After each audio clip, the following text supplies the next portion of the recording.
Like humans, insects are really individually weak. But as a group, they're really powerful. They're powerful enough to shape their environment and nurture their species.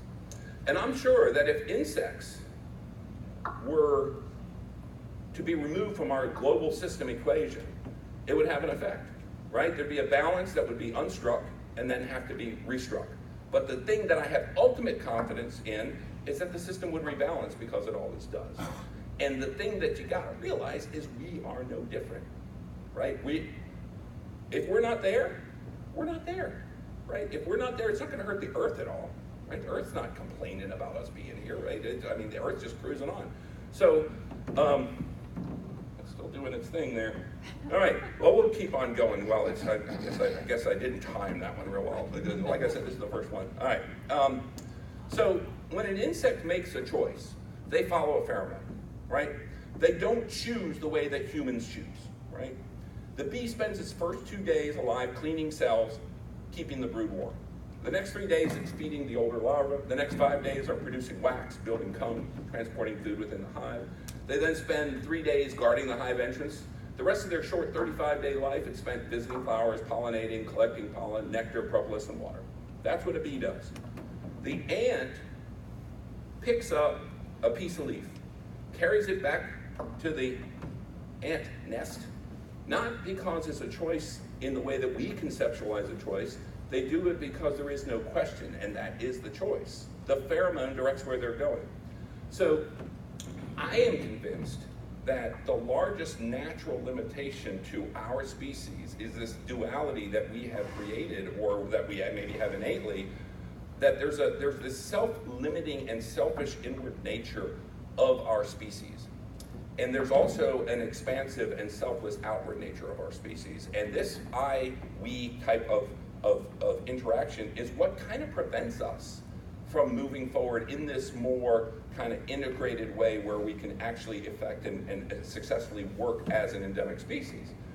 So I hope you guys are following me, and this just doesn't sound like craziness, but I'm gonna now do one of my favorite quotes. In fact, I got this quote, so this was 2 winters ago. I was at Fred's place, and I was spent the night there, and my wife and I had driven up, and we were parked in front of the trash cans. I didn't realize I had parked in front, and it was snowy, and I come out, and somebody had put something out. It's like, don't park in front of the trash cans, asshole. That was on the card, right? But here's the thing. I turned the card over, and this quote was on the card, and I've been carrying this quote. It's pinned up at my desk at home for 2 years, stains and all. And it was Alexander Solzhenitsyn from the Gulag Archipelago. He said, if it were only so simple, if only there were evil people somewhere insidiously committing evil deeds, and it were necessary only to separate them from the rest of us and destroy them. But the line dividing good and evil cuts through the heart of every human being, and who's willing to destroy a piece of its own heart? Right? Really powerful quote, because it brings it down to our individual responsibility in every action that we take, and every thought we do, and every interaction we have. And it's like way more easy to think they are bad and I am good than I am both bad and good. So in short, what we need to do is we need to evolve our hearts. That's the evolutionary. We have these incredible minds, but we have these hearts that are not able to really keep up with our potential technical prowess. Pope Francis said of the refugee crisis in Europe that until we truly learn to feel and love refugees as our sisters and our brothers, we will never move forward as a species. I never would have thought I would be quoting a pope as an old Jewish guy. The Maori in New Zealand have a word called iwi, and iwi means the people. It's both I and we. I am iwi, you are iwi, and we are iwi. This I-we a non-differentiation is really, I think, an important piece of what will be happening as we go forward. And it's my belief that in the unification of I and we will be what actually significantly will reduce our burden on this planet. But, and this is the big but, only if we can outrun, or I think more appropriately, outfeel our self-limiting nature, this inner self-limiting nature. So how does this work? I don't know. I mean, if I knew that, it'd be great, but I'm just making observations. So, regardless of this, as I extrapolate, as I think about what interactions with the Earth may look like if humans were to think in similar or act in similar ways as insects, and use that as my precedent for this theoretical future endemic species that's actually living on Earth. There's two views I come up with. There's the scary view. The scary view. In this future world, humans are automatons. They have a hive mind depicted in science fiction, working in sequence and harmony to achieve things, but without any personal choice, without any concept of individuality. That's our scary view. In the not so scary view, which is the one that I kind of tend to favor, it's clear to me that what I do personally is that I create shelter. That's what I do. And shelter is one of those basic things like food, education, clothing, and basic stuff that we as an endemic species will have to provide, just like an anthill or a beehive provides, right? Except for us, for our species, the Earth is our beehive, right? So that's how big we are. So what we need to do going forward is to understand that as we start to try to bring our minds around what it is that we do, I started thinking beyond. Like I'm saying, okay, I'm not even begin to deal with what the result of that exponential curve is. I don't care about that. I don't care how we get past it, right? That's way short term for how I want to think. What I want to do is know, what am I going to do as a shelter maker once I get past and over this exponential hump and we pull back? What does shelter making look like in a future world where, as an endemic species, we are actually nurturing the system and we're actually working? So that's my question. That's the question I wanted to put. Like, what does that look like? Okay, so, well, how does that work? I don't know, right? How do I imagine the future will look? Well, I think that we'll be conceptualizing our world, our societies, our economy as an optimized worldwide system. That's one thing for sure, I believe. I don't think we're going to be putting things in places where there's lack of resources or lack of optimizations. I think on a planetary scale, we will optimize and we will produce whatever needs to be produced in areas with the best logistics, the access to good power, access to good transportation. And then one thing that the one thing that we have definitely demonstrated in our global neoliberal society is that we have got logistics down, right? In the international trading community, we have learned how to move stuff efficiently from point A to point B, and how to make efficient use of our optimized, though imperfect, economic system. So the thing about our current system is that it's both robust and incredibly fragile. The fragility is based on the human nature of separating into individual countries or regions or companies. Whereas if we're an endemic species working together, these logistics become much more robust in that all we're doing is fighting nature rather than ourselves. So increasingly, I feel that the climate imperative will necessitate the moving of people on a very, very large scale. I think we know that. I think we can all agree on that. We don't know how large, we don't know where, we don't know how it manifests, but we know that people will be moving en masse, right? We're already seeing glimpses of what is coming now, right? Just glimpses. Look at the people that had to leave Wilmington, North Carolina.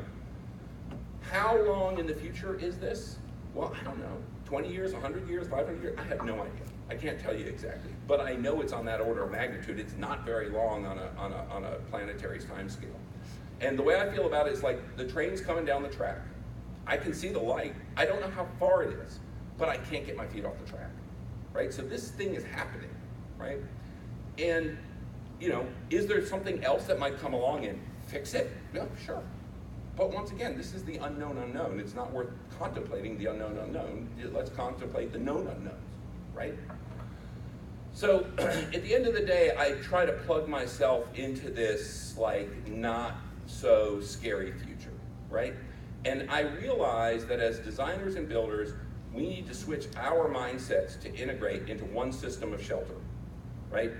Basic coverage of need, just like an ant species. And as a species threatened by Earth's inevitable return to balance, we need to provide a turnkey system of shelter that can be designed, manufactured, assembled, disassembled, and reassembled as needed, where needed. For now, maybe we'll just make things where it's most optimal to make them and move them as they need to be moved in the future. Or maybe not, maybe we just make parts and pieces that fit together. Remember, I'm thinking beyond the resolution of the exponential growth factor. So I'm trying to understand what it might look like in the future once we've gotten over where we're wasting money on things like war and multiple, no, I just won't go into that, let's not go into that. So as we start to think, let me say here, let me see if that one works there. There we go. So as I start to think about this future kind of intertwined existence, and I start thinking about the planetary interconnectivity that this would mean, and how that reflects on physical items, I look to like a typical sci-fi film, and I get this future, right? Okay, so we're out in space, right, and we're in our ship, and our oxygen scrubbers have stopped working, right? And we find that there's an alien spacecraft adrift over here, and we fly over there, and we get ourselves over, like maybe our shuttle's broken, so we have to do something cool, like clip ourselves to our thing and then open the hatch and blow our way over there and then grab onto it and we go, it's really cool, right? And we go into the alien ship and we're like walking around and we find their oxygen scrubber and we unplug it and then we go back and we have to like blow ourselves back the other way, but there's no air hatch, so then I'm pulling myself along and I got this thing strapped in, and I get back to the ship and I take my air scrubber and I put it in, and magically the plug meets up with my non-alien plug, and just as we're all dying, the air comes on, right? That type of universal compatibility, interconnectivity, that's the future. That's where our shelter makers will go, right? Just because you can't see it now doesn't mean it won't happen. So, what can we do today? Well, as designers, we can take basic standardized shapes and put them together like simple blocks. These graphically simple blocks can be translated in a universal way to a database for manufacturers who will produce the widgets in concrete, steel, wood, fiber, or any other material that we can't yet see. Now, speaking of materials, my future materials are not fossil fuel and mineral based and extractive, but they're biology based and additive. So I'm thinking that, as of today, we're not going to have a lot of difference in our materials. But in this future, after this getting over the hump, so to speak, I don't know what but I wouldn't be surprised to see us growing buildings, right? And I've got a very funny story that I can't tell right now because I'm running out of time, so I won't tell you. But anybody who wants to know about the mushroom-coated house, let me know. Where? Wait, you guys too. Look over there. On there. It's not much.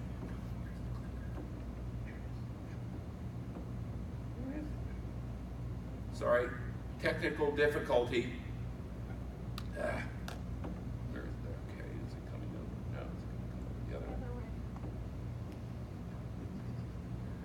Is it still on? Okay, come on. Are you coming over? Backwards, upside down. What are you trying to do? I'm trying to get the cursor back on this thing. Why? So I can move it and I can read my notes. That's why. But I can't seem to. Come on! No, I got it. Came back. I don't know what I did, but it would work. All right. So, this biology-based building materials. I mean, I could easily see us like growing insulation around our buildings, so we don't have to worry about energy sprung, right? We just put them there and they do their thing. So, how does this work? How can we implement such a concept today prior to the resolution of the hump? How does it work today if we're thinking beyond the hump, right? Well, what about something really super simple? Like why complicate things? We know if this is going to work. So what about something really simple? Why not start with a little 30 by 30 centimeter module, X, Y, and Z, and maybe make it 30 centimeter adjustable in modularity. But with this, it's connected to database, DNA, that handles structural, mechanical, electrical, plumbing, communications, insulative values, opaque components, transparent components. Anything you can think of can be put into this database, and the database can be optimized with building physics and optimized to talk to each other, and we can then add to this, add. We can continually optimize and simplify it. So as manufacturers, designers, and contractors, we'll all be sharing the same resources and modules. This will allow us to be more effective from all ends: design, manufacture, construct. Today, this would mean locking systems in early, locking costs in